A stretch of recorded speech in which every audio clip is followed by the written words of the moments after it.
the grapes from Canaan.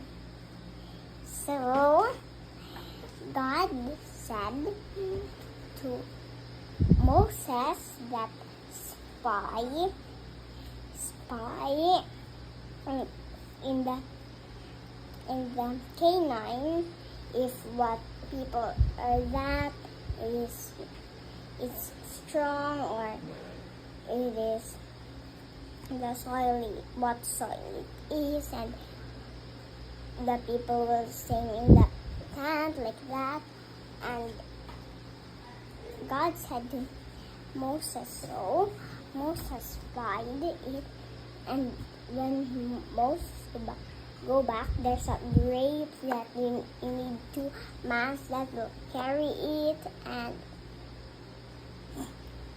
the peoples of God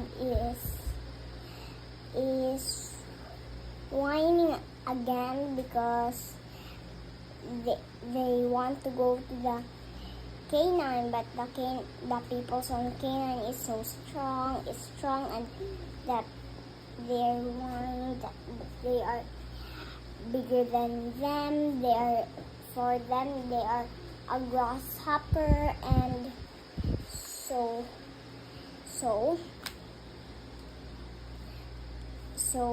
Moses prayed to God that please forgive, and so God got angry again, and that's all.